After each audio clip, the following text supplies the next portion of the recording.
Hey friends, welcome to Bokeh, a podcast exploring the ever-blurring lines between the personal and business lives of professional photographers. This is your host, Nathan Holritz, and I'm bringing you a special episode of the Bokeh Podcast today called Workflow Wednesday.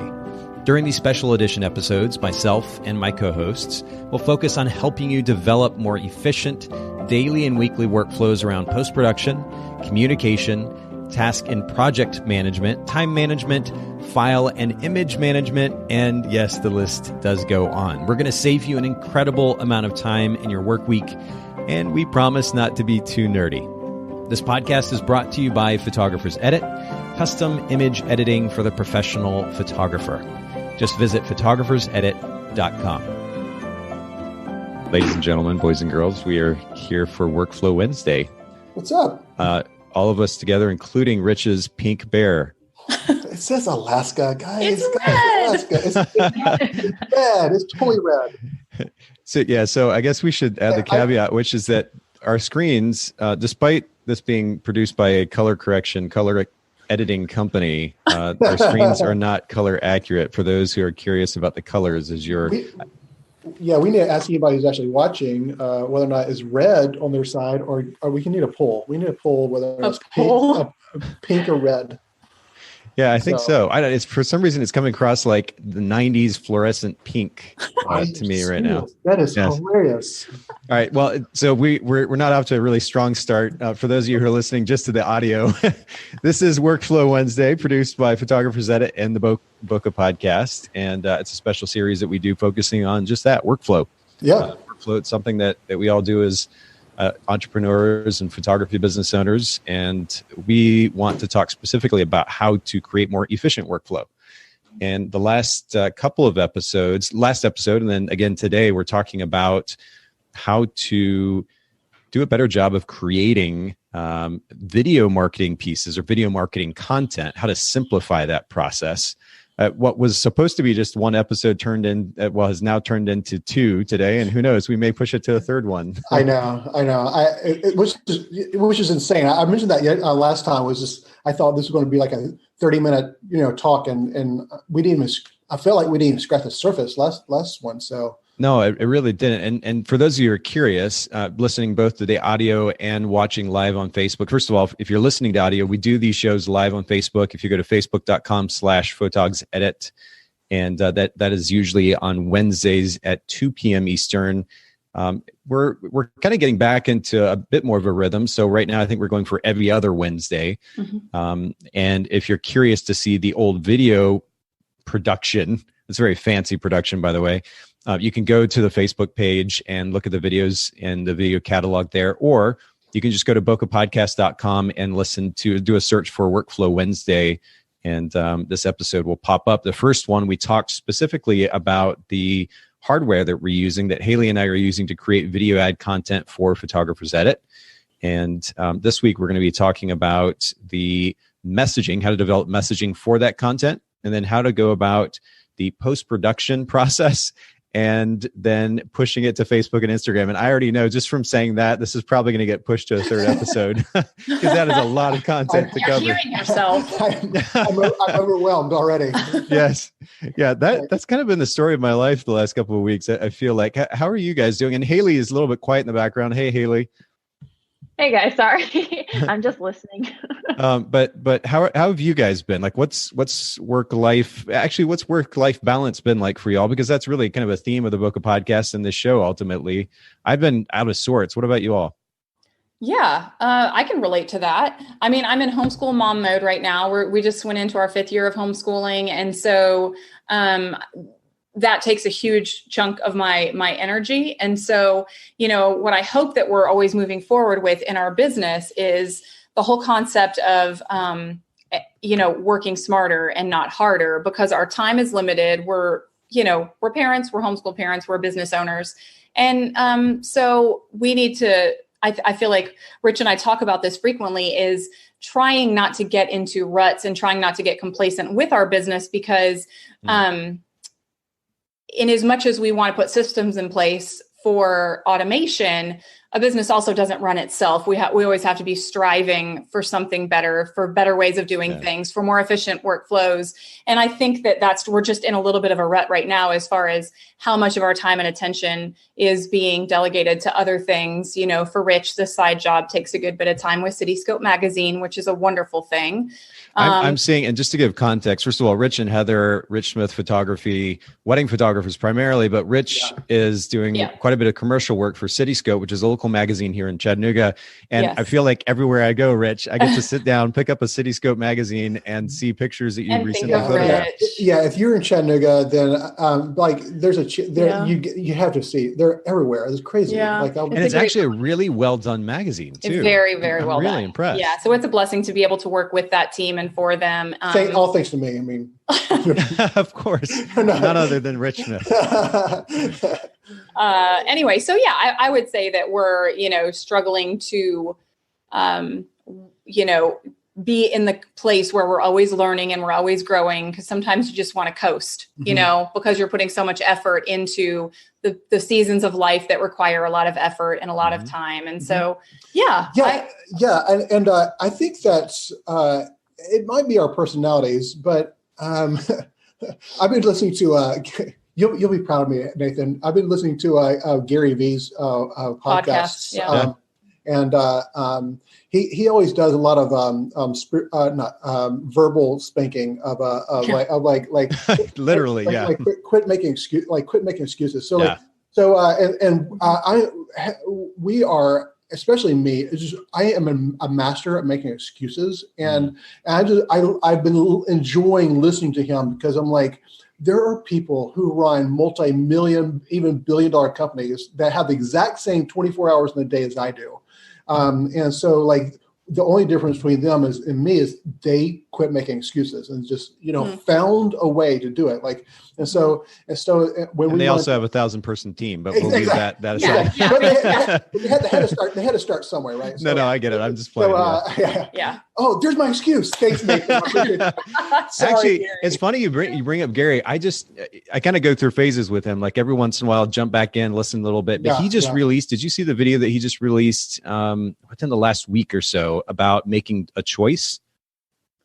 No, we didn't see. It's like a little 5-minute clip. I'll have to find it and send it to Haylee so we can put it in the show notes. For those of you listening in or watching, we do put together show notes for every Bokeh Podcast episode. If you go to bokehpodcast.com, links to the resources we discussed, talking points, etc.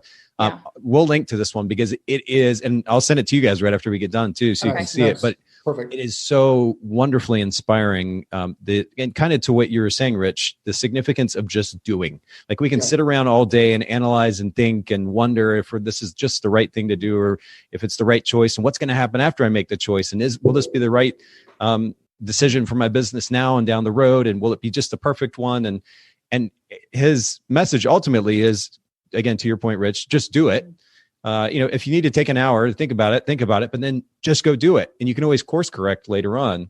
But there is something to be said for just doing. So I'm glad that you bring that up. Yeah. That's just kind of inspirational in and of itself. Just to hear someone just quit making excuses and just do it. And just sometimes, and I think he's really good for my personality because I need that a whole lot. I feel you. He was a big encouragement actually for us, even getting the podcast to where it's at. We just pushed out episode 300 of the Bokeh Podcast. I saw that. Congratulations. That's awesome, guys. That's a huge accomplishment. Thanks to us. Thank you. Well, and I mean, I didn't say that so that we could get a pat on the back, but the motivation, the inspiration largely for us being able to put out that much content has come largely, at least for me anyway, from Gary. And the message that he put out, and he probably still does, but quite some time ago, about the importance of consistency and just doing, again, to your point, Rich, especially when it comes to content. He was talking about how people take so much time thinking about this individual piece of content they're creating versus just creating it and putting it out there and doing it consistently. And you're kind of doing it in volume, almost like the Netflix business model, right? Which not every piece of original content Netflix puts out is awesome, but they do it in volume to the extent which other companies or production companies can't keep up. And that's kind of interesting and really a whole topic in and of itself. But largely thanks to Gary and his push for us to just do, that's how we've ended up here. Also, big caveat, kind of like the 1,000-person team I mentioned. I have Haylee on my side helping us out and making this happen. So she's worth props 1,000 people. Like she can do a work of 1,000 people. 100%. But I want to get to Haylee and Haylee, because I know that you were just talking to me about work-life balance. But Heather made an interesting point, which is trying to figure out or it seemed like I was kind of reading between the lines, but you were talking about the balance between I'm assuming based on what you have said even recently, Heather, that y'all's business is doing fine. And there is maybe a temptation to kind of coast. Right. Yes. Opposed to, okay, what's the balance between getting things done, putting the systems in place so that we're efficient, we're moving forward, and then being like, you know what, we're actually doing all right. We don't have to push too hard. Right. And I think back to, this is something I've mentioned before in the podcast. When I started Photographers Edit, I created a system within probably, I'm going to say 1.5 to 2 years at least, maybe a little longer, which enabled me to work as little as 4 hours a week. Yeah. Again, I was lucky in that I had a great team, a production team behind me that was enabling that. But I put the systems in place, and it was a lot of work up front, and it worked. I was able to work as little as 4 hours a week. Had I, during that time, instead of 4 hours a week, put in 10, 15, 20 hours a week and still had a wonderful life on top of that, my company would largely be in a different place right now. So, and we're extremely thankful. I mean, we're growing and we see a lot on the horizon to come, but we could be 2, 3, 4, 5x what we are right now had I put a little bit of extra time in at that point. So it's easy to coast. Good idea not to. And I still think that we can find a happy medium where we have a life, but we're getting the work done and we're moving forward. Right. That's good. Haylee, to you, what are your thoughts about this work-life balance as of late? Yeah. So we were talking about this yesterday, and I just came back from a really awesome retreat that Laylee Amati puts on called Next Level Retreat. And I went into it with this like big idea of, I'm going to get my business to the next level, because it's called the Next Level Retreat. And it made me focus more on like the next level of myself and creating a community. And I'm realizing really like I don't have the community I want because I don't have the balance. Like there's a ton of work, and I'm putting all of this time into my business. And like you said, like I really would love to work smarter and not harder. So currently I'm working on something really exciting that I'm announcing next week. I've been teasing it on my own social media platforms, but I'm really, really excited. And I think it'll help out with that work-life balance Awesome. a little bit more by giving me a little more passive income and less hourly, like working more hours in a day, That's awesome. I'm excited. Nice. This is a big secret. I think you had alluded to something. You were going to go and meet with somebody over the weekend, and you were collaborating on something. I'm not sure if that's even the same thing. Haylee, for those of you who don't know Haylee very well, has her hands in a lot of different things. She's full-time with Photographers Edit and the podcast and social media marketing, digital marketing for us. But she does a lot in addition to that too. And I'm not sure how she keeps up with all of it, because I'm overwhelmed with just 2 companies myself. But I'm very interested, quite curious to see what you're coming out with. Yeah, I could barely run one business. Cool. Well, let's jump on, because I know that we do have a pretty loaded topic to get to about video marketing workflow here in just a second. But we have to do almost like a follow-up conversation we do something that here on the Workflow Wednesday series called an industry snapshot. And I like to hear from Rich and Heather in particular, their thoughts, their observations about industry news in the last week or couple of weeks or however long it's been since our last show.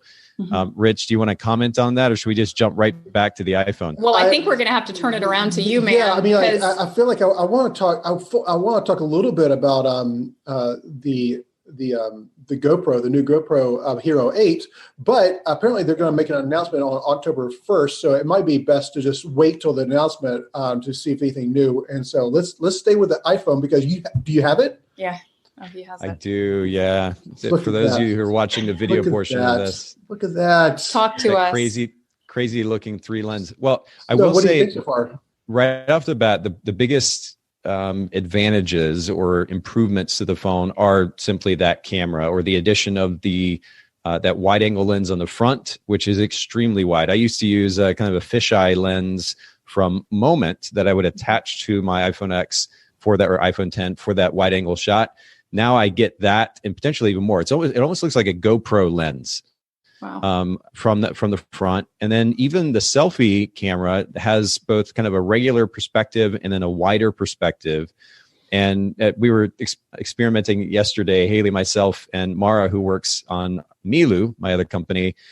We were experimenting with a selfie camera. When you go into that horizontal mode, it automatically goes to the wider perspective, and you can shoot with that and even add portrait mode as well. It's a really cool little setup. We got to try this. We got to try this feature out on the Chattanooga Photographers get together soon. Or maybe 100%. Or maybe tonight.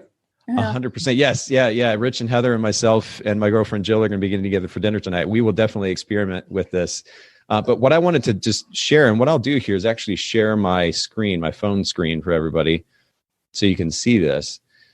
This is something I think we kind of alluded to our last conversation around industry news and the iPhone specifically, how it was coming out. But let me just share. Can you all see my phone screen there with the picture? This is not to highlight a picture of me as much as the iPhone's capability. So this is the image literally straight out of the camera. And what you're going to see here. No editing whatsoever. No, I mean, so what we can do, just for the sake of context, is show you the original. So there's the original image there. And by the way, this is shot pretty much where I'm at right now. I do have a studio light set up for the sake of for this broadcast, just to add some light for video. So I stood in front of that studio light. So I do have good light, but you could do the same thing with a good window light, for example. And then it's just a blank wall behind me. But you'll notice that I'm using just the filter built into the camera app there on my phone. And this was the finish that I ended up on, so silver tone. And then, of course, you can make adjustments to. Are you seeing this, Haylee? I'm just seeing. I'm just seeing the photo. Are you doing stuff with your phone? Interesting. Can you not see the whole screen? No. We just see your picture. There's no icons, nothing. There's no. Oh, wow. That's weird. Okay. Let me share my whole screen then. And this will be a little bit funny, but you'll at least be able to see the whole. I'm going to share my whole desktop so you can see it. All right. Can you see that? Okay. Yep. Okay, cool. And by the way, for those of you listening in, what I've done is hooked up my phone to my desktop screen so that you can see this interface on the iPhone 11 Pro that I got. And I'm going to make a point with this. We're not just randomly playing with the iPhone here. But if you are listening on audio, make sure you go to facebook.com/photogsedit and you can watch the video broadcast from today and see what I'm talking about. So can you show us that raw image again? The original? Yeah, for sure. So I'm going to go back. I'll go to the original. So there we go. Yeah, original straight out of the camera. And then you'll notice there are various filters here, almost like you're on Instagram or something. And again, just to give context, this image is shot just with a single softbox light, similar to what you would get from window light. And you've got different filters to play with here. I ended up on the silver tone, which is kind of nice. And then you can go in and make individual adjustments to shadows, highlights, contrast, brightness, black point, saturation, etc. I mean, the amount of adjustments that you can make now in that camera app are quite significant. So you see that. Then the other thing that you can do, this just continues to get cooler, I think. Going back to this portrait mode, because I did shoot it in portrait mode, you'll notice the top left-hand corner. Let me drag this down so you can see a little bit better. There we go. So you can see at the top hand or in the top middle of the screen, it says portrait. I shot it in portrait mode. And then the top left-hand corner, it gives the f-stop. So I click on that f-stop, and now it gives me a slider that allows me to be able to adjust f-stop all the way down to 1.4. Wow. And I realize that most even watching the video right now can't see this, but where you start to notice the detail is in the separation, kind of the blurring of my hair toward the back of my head. Mm-hmm. And that, of course, decreases as I add more depth of field to, in this case, F11. But what you have here is a studio image, a studio style image, almost studio quality image, that I was then able to upload and update my Facebook, Instagram profile, my online profile picture, basically, using a version of this image. I ended up going to black and white, and I touched up the kind of corner wrinkle in my shirt, and I just did that in Snapseed. But the point that I wanted to make here very briefly, and I know we could spend a lot of time on this, is what somebody can do with a phone now can give comparable quality, at least in the eyes of the consumer, to what many professional photographers or so-called professional photographers are providing. The level of quality that you're seeing from them on some cases a daily basis on Instagram, you can very well match that or get very, very close to it using this phone. And that's honestly been the case for a while, but we're getting even better now. And what this means ultimately is it's something that we all need to think about as professional photographers is we have to up the ante to provide an experience. If a consumer can come along, pick up a phone, take a picture that looks as good or almost as good as somebody who's shot weddings for 10 years or portrait sessions for 8 years, what are you doing differently to set your business apart from that person that enables you to continue to charge $300-$500 for a portrait session or $1,000 for a portrait session or $5,000 for a wedding? We have to up the ante. And really what it comes down to is upping the ante with the experience that we provide, the overall experience. We have to go way beyond just taking a pretty picture. So I thought that was quite interesting. What are your thoughts?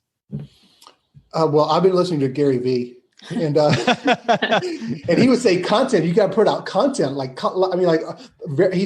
was just saying like, hey, I'm going to tell you guys this, but I know that only a few people will actually do the work that you need to do to actually, because as a professional, especially us in this room, we have so much experience and be able to take that experience, put it into words or content and put it out there free.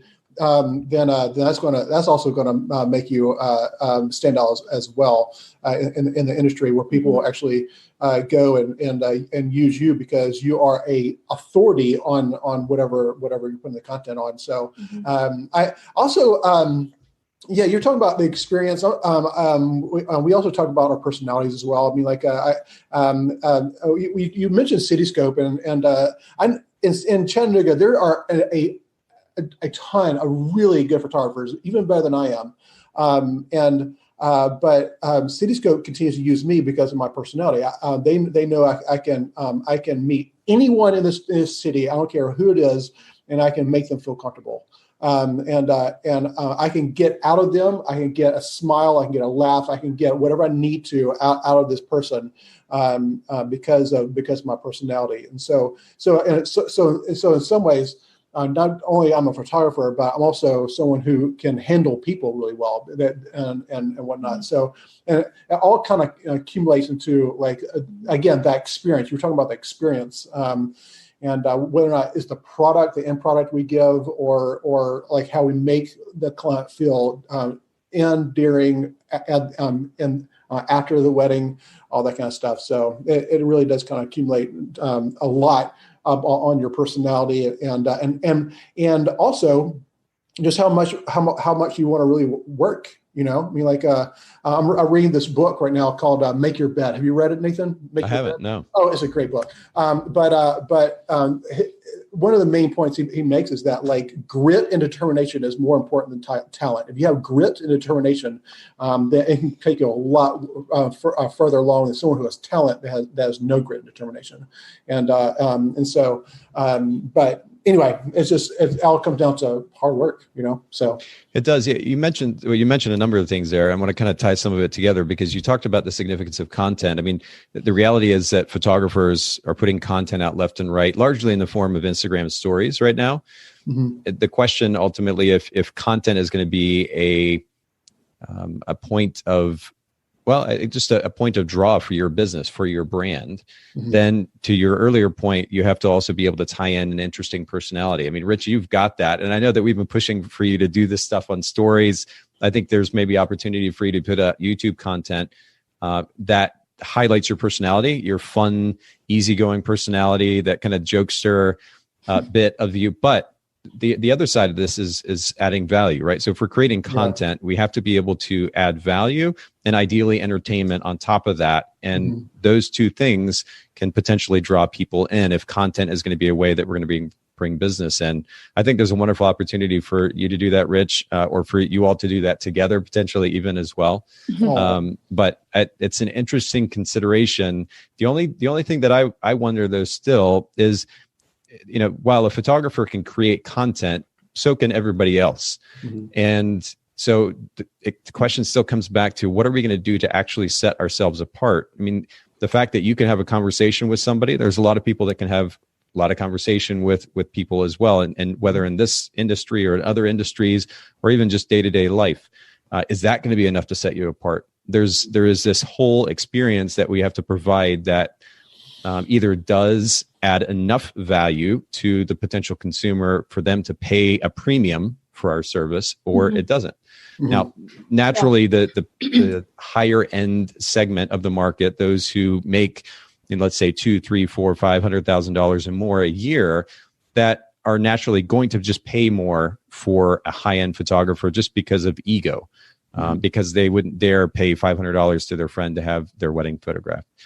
That's a kind of a conversation in and of itself. But we're looking at that mid range, the $2,000 to $4,000 market.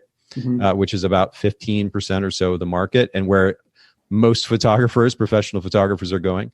The question is, are we adding enough value? Are we creating a unique enough experience in that price point to warrant getting that price versus so-and-so down the street picking up an iPhone and charging $300 and shooting a wedding with it? Because let's be real, like, you can get beautiful images. We didn't even talk about night mode. The night mode on this thing, incredible.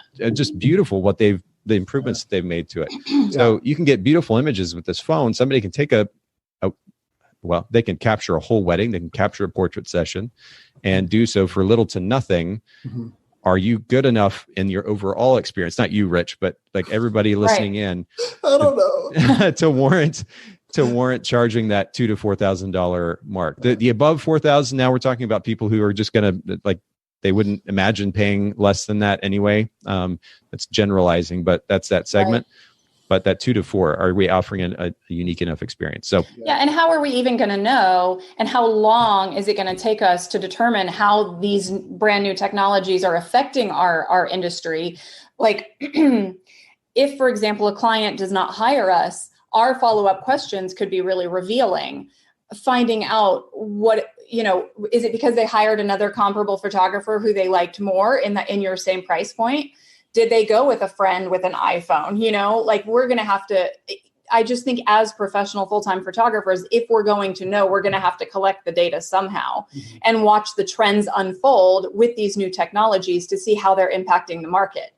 That's true, but I would say, just to play devil's advocate, I would also say though that we have to just assume that that's going to happen. I mean, honestly, I've been talking about this, and we actually have a business in the works playing on this very idea right now. I've been talking about this reality that was coming now for years with my business partners, and we're doing something about it. But I could see it coming. And, you'd hear a little bit of conversation here and there talking about the idea of using an iPhone to capture a wedding or maybe take a portrait session. And the technology continued to get better, but you could see it coming. At this point, we know it's here, and that line between consumer, prosumer, and professional is blurring further. And so we have to assume that it's going to continue to move that way. How do we immediately right now sit down or over the next month or 2 or 3 months and come up with a business plan which largely centers around creating an experience that just totally trumps what anybody can imagine offering using this thing right here? That's what we have to think about as professional photographers, again, in that 2 to 4, maybe 2 to 5 price point range. And I would just suggest, rather than waiting to find out, that there's an opportunity now for thinking ahead as business owners to go ahead and jump on it and take this 2, 3, 4, 5 steps ahead, so that we don't find it suddenly catching up to us really, really fast in the next couple of years. Right. Yeah. Good point. Yeah. Haley, what do you think? Yeah. So part of me struggles with the idea of like, how do I set myself apart? Especially now, like getting into really figuring out who or what my business is and what it's doing. As far as like being a professional photographer or a professional marketer, there are so many people that are doing it. And like, even on a local level, we have a like Chattanooga small business owner networking group. And if you ask for a photographer, you'll see like 50 people comment that they're a photographer that I've never even heard of. And like, that's just on the mostly hobbyist level, but they're transitioning into the professional scene. But how do you end up saying like, yeah, I'm a trustworthy professional photographer who will take care of your images, who will take care of you as a person. I can relate to you, but how do you do that with someone who doesn't know you? And that's where I've really struggled with being able to set myself apart, is like, I can't express who I am until you get to know me. And that is one way I do play devil's advocate when people are saying like, I am my own brand. That's why people book me. How do they know you? Yeah. And I love the idea of it. And I love the concept. And like, if you asked clients that I've worked with why they work with me, one of the main things is they trust me with their work, because I am working mostly with businesses. But at the same time, like, how do I say, hey, I'm Haylee, I'm a marketer, I can take your business, make a beautiful thing online, but work with me because of me, when like, I'd rather they work with me because of my work. But at the same time, how do I set myself apart? It's definitely a struggle. And like I've listened to 300 episodes of the Bokeh Podcast now on brand position. And like, I still struggle with how do I set myself apart and what is my brand position? Like, if you ask me right now, I could tell you what I do, but what does make me different? And I'm looking at it right now, Yeah. Man, that's such a great point though. I'm so glad you bring that up, because we've had a number of guests on the show that have said, really what sets my business apart is me. And that's cool. Like you said, Haylee, if there's time for that person to get to know you, or in Rich and Heather's case, again, you guys are in a bit of a unique position, at least looking at the actual data, 5 to 7% of the market, where you're starting to tap into that $5,000, $6,000, $7,000 client, potentially more. And your business is largely referral based because you're working with a higher end client, and that's more how people are thinking in that realm. But outside of that, somebody can't just saying my business is me is not a brand position. That doesn't in 3 seconds communicate to that person how you are going to add more value than the photographer down the street, whether they're the $2,000 photographer or the $500 photographer. And so the big question mark there, and this is a good segue to our conversation about messaging for video marketing, is how do you effectively communicate your value to somebody who only, because of their attention span or just because of the amount of time that they have, only have 3 seconds, 5 seconds to look at an Instagram profile or your website and know just like that they're actually getting something that is unique because of the way that you're able to communicate that value, and or because of the experience even that you provide when they land on your website. And it takes a lot of, and I speak from personal experience and knowing that we could still stand to do much more work on the Photographer's Edit site, for example, to create just this mind-blowing experience where somebody lands on the front page and they're like, oh my word, I don't want to go anywhere else. I've never seen anything like this before. It takes a lot of work to do that. And when you have so many balls to juggle, then it makes it even more complicated. But it's a big question mark, and we have to be able to answer that effectively if we're going to stand out moving forward, because those lines between the consumer and the professional will continue to blur, and we're going to have to figure out how we can set ourselves apart within that. So, but I know we could spend a lot of time there. Let's actually use this as a segue to get back to this conversation about how to simplify our video marketing. And again, for those of you listening in that missed the last episode of Workflow Wednesday, you're curious where we started. We talked specifically about hardware that Haylee and I use to create video ads for Facebook and Instagram for Photographer's Edit, for the Photographer's Edit brand. I will add the caveat that I think I added last week. We are not the prime example, the only way to go about creating Facebook, Instagram video ads, but we've figured out a way with our relatively small team, limited time and budget, to create video ads that do convert. And we have the numbers to back it up. And wanted to share how we've gone about this process, what we've learned, and how we're ultimately going about this process right now, how to efficiently create video ads that can convert. We talked about the hardware in that first episode. Today, we're going to talk about, we may have time to get to the first point about, first of all, messaging. Because it's one thing if you've got, whether it's a really fancy, $10,000 setup, or you're doing what we did and what we shared about last week, which is using a tripod and a GoPro and a small microphone. If you don't have a good message, if you're not able to communicate clearly, number one, what makes you different, and number two, what value you are adding to that potential client, then you're wasting your time essentially. The ability to convert will be much, much less. And really, I guess that's kind of the statement here. And I want to get you all's thoughts on this too, because I don't want to just talk and ramble on, but it's really important in messaging. If you look at anybody's ad, whether it's a static ad, a carousel ad, a photo ad on Instagram or on Facebook, or it's a video ad, if you can tell the difference between a good ad and an ad that's not particularly going to be effective in converting clients, just by looking, number one, for brand position. Can that person do you know immediately what makes this person selling this particular service or this product different from everybody else doing the same thing? Mm-hmm. And then are they able to very clearly and simply and effectively communicate the value that they're going to add to your business, to your life, with just a few seconds? If they have to ramble on trying to explain it to you, they're taking too long. Mm-hmm. What are your thoughts about this? What have your experiences been, Rich and Heather, for example, when you see ads online? Do you find some confusing, some kind of convoluted, others clear? Do you want to answer this one? It's difficult for me to answer this because I really don't like. I think because we live this Netflix this society where like I don't have to look at ads on Netflix. That like I just don't like. I normally just scroll right past ads. Okay. The people who really kind of like get me is I get maybe Instagram. You would call it influencers, where there's these people and who they travel the world. They put the most beautiful photos up on Instagram of like their travels, and it just really makes me hungry to travel some more, Mm-hmm. And that's a main reason why that I keep following them, because it just keeps me hungry to dream about, it looks like an amazing place to travel, and so every once in a while. They put out all this content, but every once in a while they'll talk about their tent, and I'm like, and I'll read it for because like maybe 1 out of every 10 posts that they'll like do something that's like an ad, but that's the kind of the only kind of ad that kind of gets through to me. I really need because a lot of times we ads can get me subconsciously, and I don't really know that it influenced me. And so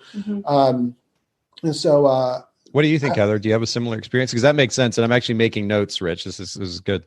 I do. It's very interesting. And it's funny to hear him say that because he has so much more an ADD personality than I do, where I feel like ads would be able to get his attention more easily. I am typically pretty focused when I'm online, just because my again, as a business owner, as a homeschool mom, as someone who's, running a household and has a lot on my plate, I don't get to zone out and mindlessly scroll very often. And actually, lately, I've decided that instead of scrolling for the little bit of time that I do have, I'm going to pick up a book anytime I have a chance. So I am not the target demographic for many, many online social media ad campaigns because I ignore them almost exclusively.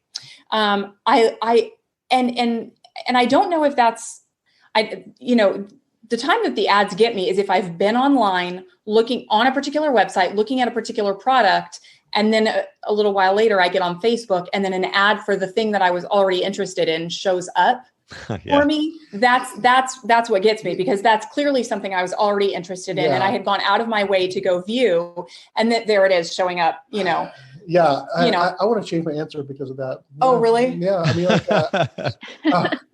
this is the strangest thing. And, for some reason, ads about shoes, I stop for. I don't know why. I like interesting looking shoes. Like those shoes are really cool, and I'll like.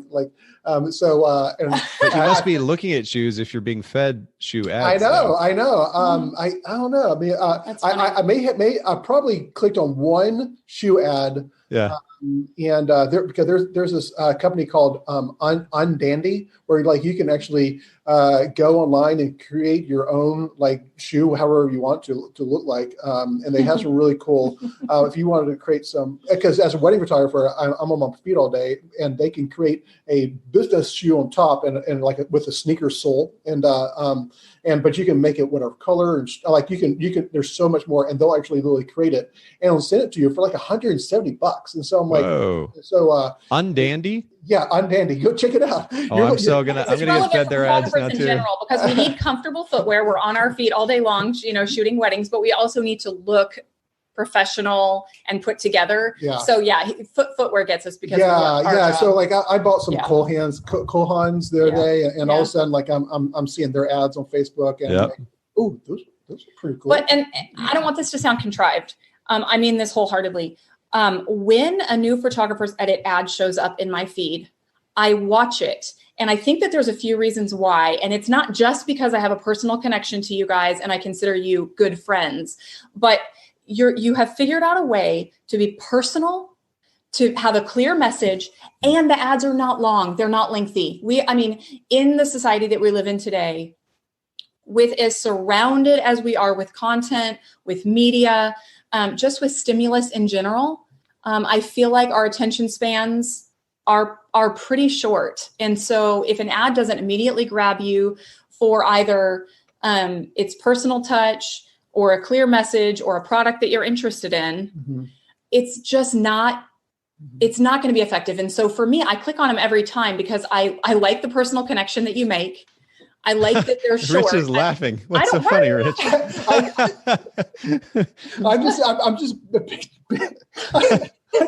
I'm just picturing Nathan's next ad. He's going to like have like two shoes like next to him, like Rich, look at my ad, or you need more kittens. You need more kittens in your ad. You're like petting a kitten and like talking about something.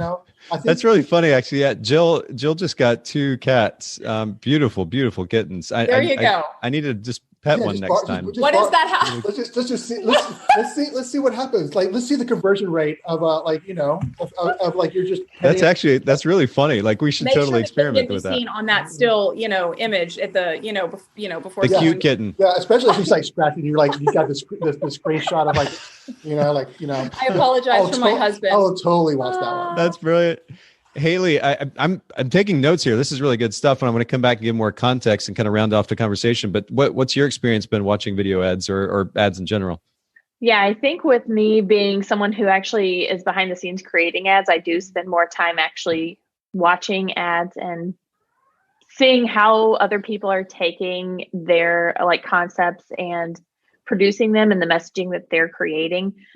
So for me, I enjoy content that where they're providing me with like tips and information. If they're giving me something free, I really do enjoy those kind of ads, and then it gets me on their site. But I've also noticed that I'm targeted with a lot of like news outlet ads or I guess like blog ads, where if you go to their site, they're being paid to advertise on their site. So they're not selling anything. And I have noticed that a ton, but then also in the photo industry, like all of the vendors that we see at conferences, I get their ads too, because I'm using their products and services, or I have like owner/photographer in my profile, so I'm being targeted for them. But I have to ask you though, you talk about being drawn to something like a free offer, it's clickbait, especially as somebody who is in advertising and creates ads, you still find yourself drawn to it. Yeah, usually it's an article though, like not okay. Download this freebie. It's usually like 5 things to do in your free time as an entrepreneur, just random things that you can consume. Kind of like if I were to run an ad for the Bokeh Podcast and I like ran an ad to this particular episode and it was all about simplifying your video marketing, I would click that to read it. But if I were running that ad, we're not selling anything. We're selling the idea of free content. So that's the type of ads that I usually am drawn to. Yeah. And so like we do run Bokeh Podcast ads. So it's interesting to see, like I have gotten feedback like, hey, your ads worked. I found you through this ad. When like it's not our priority to run those Bokeh Podcast ads, but interesting to see that people do find us that way and they are getting updates on our latest episodes as well. Yeah, that's interesting. Actually, when you talk about the free content, I mean, Haley's even brought this to me before, making the suggestion that we offer something. Again, that kind of clickbait idea, which you see is so popular. You click here, download, a guide to free 10 ways to pose your next couple or whatever it is. And it's done so much that to me, it seems very cheesy. And so I've avoided doing it. We've kind of gone about it in an indirect way because the Bokeh Podcast, I mean, this show that we're on, kind of breaking the fourth wall here for a second, is number one, the goal is to add value to the industry. Right. But a secondary or tertiary reason or motivation for the podcast is a soft sell for Photographers Edit. So by pushing content out free of charge to photographers that at the end of the day, hopefully is adding value in some way, personally, professionally, it can ultimately lead photographers to Photographers Edit. And so that's kind of our way. And I'm glad you highlighted that, Haylee, of adding something of value free of charge. And ultimately, it may drive content. We've seen the number of new accounts created at Photographers Edit as a result of the Bokeh Podcast increase quite significantly this year over last year. And that's been interesting to watch as well. But I made a list. I want to give a little bit of context to what I said earlier about good ads on Facebook. I kind of oversimplified things by saying that good ads on Facebook are going to have a clear brand position and clearly communicate the value proposition. And the reality is there are other elements of a good Facebook ad. And those first two, when we're talking about creating a video ad efficiently, as quickly and as efficiently, as easily as possible, focusing first on those 2 points for the sake of clear messaging is really, really important. So I want to give additional context as opposed to just saying that that's what makes a good ad. But Rich pointed out something which was entertainment, but these are some other components of a good video ad. Entertainment value, which I'll be honest, again, breaking the fourth wall, it's a weakness of mine. I'm not a particularly entertaining individual. I have a goal, I have an idea, I communicate the idea, and I move on. But entertainment value is something to work on for sure. Making things personal, communicating from a place of kind of genuineness, or I hate the word because it's used so much these days, but authenticity, where you actually mean what you're saying. And that if you do it well, will actually come across well. So making it personal, keeping it short because people's attention span is quite short these days. And we're busy with so many different things, especially business owners. If you're communicating to business owners, naturally, you don't want to take up too much of their time. And then adding a free offer in there of some kind, free or something of value that they can get at no cost to them. It's a great idea too. So there's a list of good, I guess, a list of elements that make up a good video ad. But to the original point, messaging, I just want to add this. And then Haylee, I love your take on this because you've seen other video ads. You know what we do. When it comes to messaging, keep it simple, be very clear. And what's going to make it easier for you to create video content, video ad content for your photography business, or maybe another business if you have one, is to be very, very clear about your brand position, which means you know exactly how you are different than the other businesses around you. And you can't make it about you because, you are different than others around you, but people don't know you. So you have to find something that your brand represents that's different than other brands around you. You need to be able to communicate then how that brand can offer value to that potential client effectively. I know that we do that very purposefully in our messaging of the video ads, but how does that contrast to other video ads that you're seeing, Haylee? Yeah, so I have seen a couple of key styles, I guess, of ads. It's the owners usually, and we do that a ton. So I can't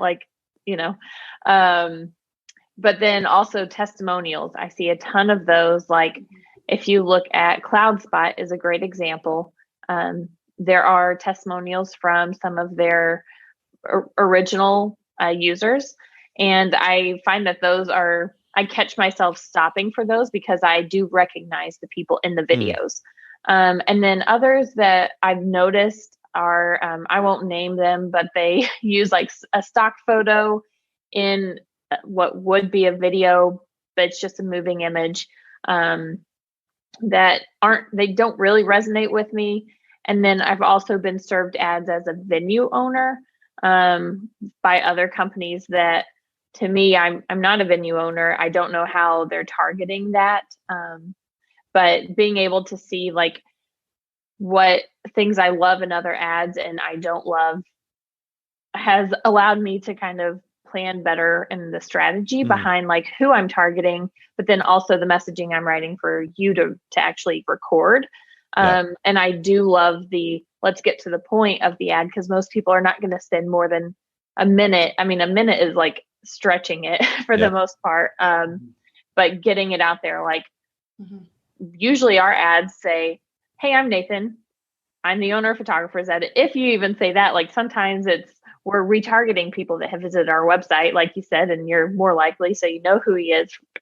Like you're likely to know who he is if you've already like heard of our company and seen other ads. But then getting across that we do custom editing, we do this, we do that, and that's it. Get 40% off your first order. photographersedit.com. Like that is the formula I use as a baseline for every ad that I write. And then I just change it up and say like, oh, let's make it about spring, or let's make it about summer or fall. And kids are going back to school. You want to spend more time with them before the school. Well, I mean, they're back in school now, but you get what I'm saying. Yeah. Well, and that's where that brand position comes in too. It's helpful. I mean, we offer as a service an editing service, right? Custom color correction. And we've created ads that highlight the significance of the customization involved in our service. So that's one kind of avenue, one direction that we can go. We do talk about time because the end goal is to give photographers time back via that editing service. So we can talk about time, the significance of time. And we just recorded some ads for the fall or around the fall season, at least one or two of which highlighted that very thing that Haylee was just saying, that, hey, we can give you time as your kids are going back to school or as your business is picking up. You can have more time back if you're willing to just unload that editing work with us. We'll take care of you. We'll make it easy for you. So if you're clear about what your brand represents, what makes it distinct, it's very easy to create ads. When it comes to messaging, it's very easy to create ads efficiently that clearly communicate what it is that you're going to offer to this person that's unique and that is going to be valuable to them. The targeting piece of that, making sure that the ads are served to the right person, we'll have to get to probably in the next episode. But let's at least briefly touch, Haylee, because I know that's going to be probably the biggest topic we've covered yet. It's very, very detailed, very involved. Let's talk just very briefly about post-production.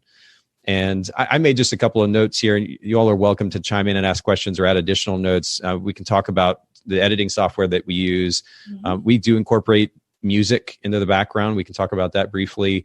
And then there is a flow, and Haylee kind of alluded to this a second ago, but there is kind of a typical flow with which we edit, both shoot and edit these videos. To our conversation earlier, when it comes to entertainment value, mixing things up, variety actually would be another interesting point to add. If you're creating multiple videos, make sure there's variety in finish and style. We could stand out a little bit more variety, and it's something I need to work on. But when it comes to the flow of the video, there is a particular flow that we generally follow, and it largely centered around efficiency and communicating the message and letting that person go. We don't keep them too long. So let's just hit on this for just a few minutes because we don't have very much longer. Haylee, do you want to comment first on editing software? Yes. So I use Premiere Pro. I have the Creative Cloud suite, so I do keep things a little simpler and just use what I have. I have used iMovie when we very first started, like when I first started with Photographers Edit, and it's simple, but it does not have nearly as many things that you could use that like Premiere Pro have. I can't remember, did you ever, because I know I'm a Final Cut guy, you're a Premiere person. Did you ever use Final Cut, or did you just go straight to Premiere? I went straight to Premiere because I learned it in school. And so it's one of those, like, use what you know. And I didn't want to spend $300 on Final Cut Pro. So it's like, I like what I have because I've gotten used to it. Like, it took me a long time to finally get the flow of it.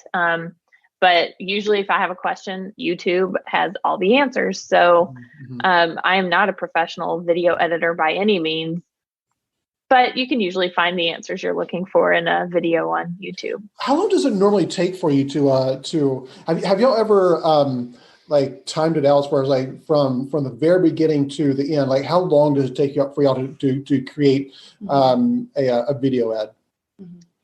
So I'll let Nathan speak to how long it takes him to record, but we do them in batches. So it's like, I'll send him a batch of like 6 or 7 video ads that I need. He'll take that, and usually I get 1 to 2 of each of those scripts from him. So I'd say like that, with using our formula, that takes me like less than an hour to write all those out. Sometimes just 30 minutes if needed. And then Nathan goes and records them.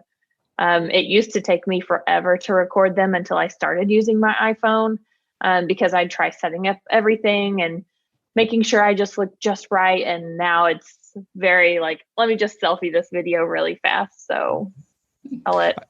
Yeah, now I'll just jump in a couple of things. One, the video itself, practice does kind of make, not perfect, but it makes things easier.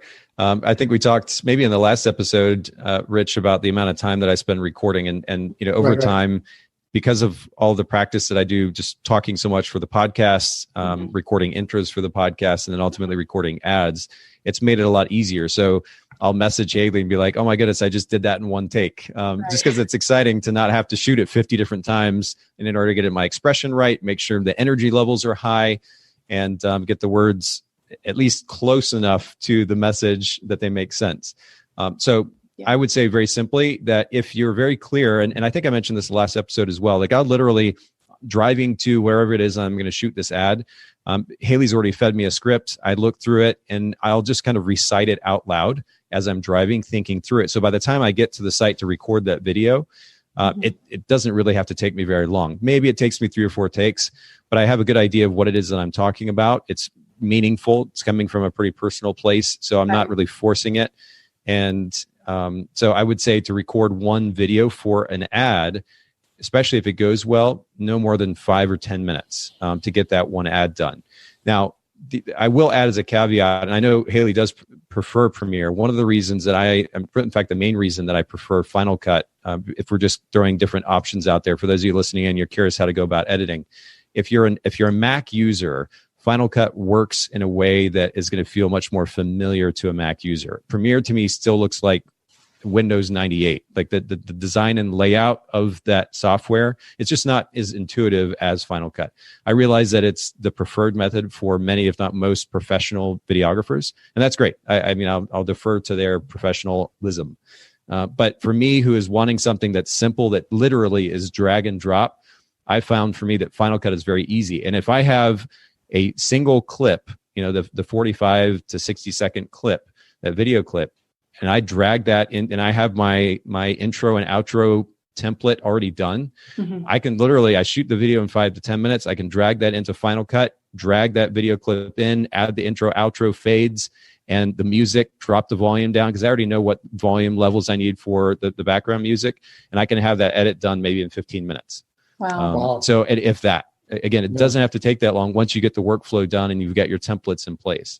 So, and the goal here, again, with this whole conversation is we want to make this simple for everyone. Maybe at some point we can even do a demo, Haylee, of an edit for a Workflow Wednesday episode, just to kind of demo this for people to show you how easy it can be. When you were talking, I was just thinking how cool that would be. Yeah, I would like that. Well, you will have new ads coming to you this week, so maybe that's something we can do over the next week.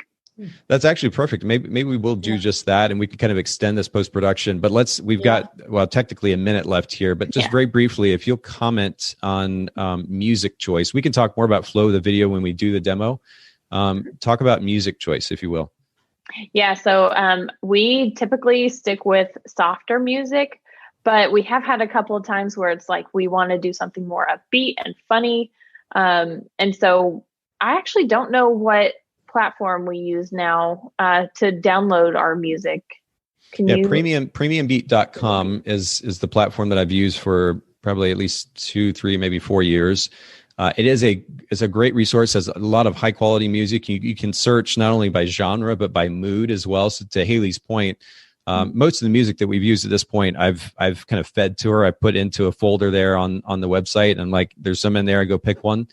But you can actually search by mood. We do tend to go with something that's a little bit softer, a little bit more emotional. I think Heather alluded to that last week in conversation about the ads, to add some feeling, some emotion to the video. So it doesn't seem kind of robotic and overly salesy. You feel like somebody's talking to you. And then we're talking about something that is significantly emotional, time with family, time with friends. And so to add some emotional music to go along with that is a great idea. And it's relatively subtle. When Haylee edits this, I've even noticed like the music's pretty quiet in the background. We don't want it to be overpowering. We don't want to get in the way of the actual words being spoken, but we want it to be there enough to add to the emotion of that song. I tend to stay away from, like, if you go to some of the most popular songs on Premium Beat, you'll notice the very cliche ukulele, for example, that's used in a lot of music these days, the kind of hipster sound. what's some of the other ones? The marimba, ukulele, kind of that upbeat, like flighty little. It's hard to describe actually with words. Now I want to see you do a video with that exact music. All of that, please. But there's just, I think Apple even used some of it in their music for a little bit. It's very cliche hipster, like 2015 to 2018 kind of stuff. And I purposely have stayed away from that, at least for the most part, gone more with kind of orchestral soundtrack, piano, maybe a little bit of guitar in the background. And at least, I mean, I know this is very subjective, but for my taste and for what we're trying to do with the ads, I think it works really well. Yeah. So premiumbeat.com, we'll link to that in the show notes. And I know it's already 1 minute after 3, so we're an hour in. I want to respect everybody's time. This is definitely going to get stretched probably into a 4-episode series now, because I think the video editing portion of this would be really interesting, very practical. Yeah. And maybe we can even do both a Premiere example and a Final Cut example. We'll have a little competition there. Yeah, I will add really fast. One thing to consider too is, like, I don't know how Final Cut Pro works, but the longest that my time is spent on creating video content for our Facebook ads is in the rendering from Premiere Pro, rendering that file and then exporting and then uploading to Facebook and closed captioning, which we will go over in a later episode. But the like 15 minutes that Nathan said is very accurate. We're not doing a whole lot of work to our edits. It's just, are we changing the color? Are we putting music in it? Are we putting his name on it? And that's super simple. So like the time that takes the longest, you're not even really working. Like you're just sitting there waiting for the computer to do its work. Yep. Nice. And to the original point of conversation here, we're talking about efficiency here. So we don't claim to be ultimate experts. We're certainly not professional videographers. And our goal isn't to create a production. Our goal is to create content that will convert efficiently. And so I want to remind everybody listening in or watching that is what this whole conversation is based around. We are going for efficiency here. And that's the purpose of this. But just to kind of recap gear, and again, go back to last week's episode. If you go to bokehpodcast.com, just search Workflow Wednesday, you'll see it. But we talked about gear. For us, it's a GoPro video mic micro and a GorillaPod. Really simple setup. Send that then we go into the recording of the video with that equipment with very clear messaging that centers around a distinct brand position and a unique value proposition, or a unique brand position, distinct or clear value proposition. And that will make it, that as a setup, will make it much easier for you going into creating that video ad content for you. The editing, Premiere, I'll throw in Final Cut Pro there too, just because I'm such a huge fan of the way that works. And we'll demo that hopefully in the next episode. And we'll be announcing, Haylee, do we have that in the calendar, or should we go ahead and announce that date now? We don't have one in the calendar yet. At the time of scheduling, we thought we'd get it done in one episode, and here we are going on 3. Well, everybody make sure that you just stay tuned to, if you on Instagram, it's Bokeh, Bokeh podcasts, of course, Photographers Edit, Photogs Edit. And same things on Facebook. We'll link to those in the show notes. Stay tuned to those accounts. We'll announce the next episode coming out probably within the next couple of weeks. We'll do one of these again. We'll highlight the editing workflow. And then the following episode, we'll get into how to actually push that out into Facebook and Instagram. Looking forward to those. Yeah. Well, and thank you, Rich and Heather. Thanks, Haylee. For everybody listening in on the audio, you can see the live version, the video version of this at facebook.com/photogsedit in the video library there. In my red. Rich claims to have a red polar bear. Or no, that's not a polar bear. Grizzly bear on his t-shirt there. You can see that there. And then if you're watching the video, just go to bokehpodcast.com. You can listen to the audio version of this. It'll be live today by 6 p.m. Eastern. Thank you guys so much for joining us. Great to see you guys. Yes, thank you so much. Thanks so much for listening to the Bokeh Podcast. Will you let us know what you thought by leaving a review of the podcast in iTunes or the Apple Podcast app? And I'd love to hear from you personally with your thoughts about the podcast and suggestions about future topics and guests for the show. My email is nathan@photographersedit.com. The Bokeh Podcast is brought to you by Photographers Edit, custom image editing for the professional photographer. Visit photographersedit.com.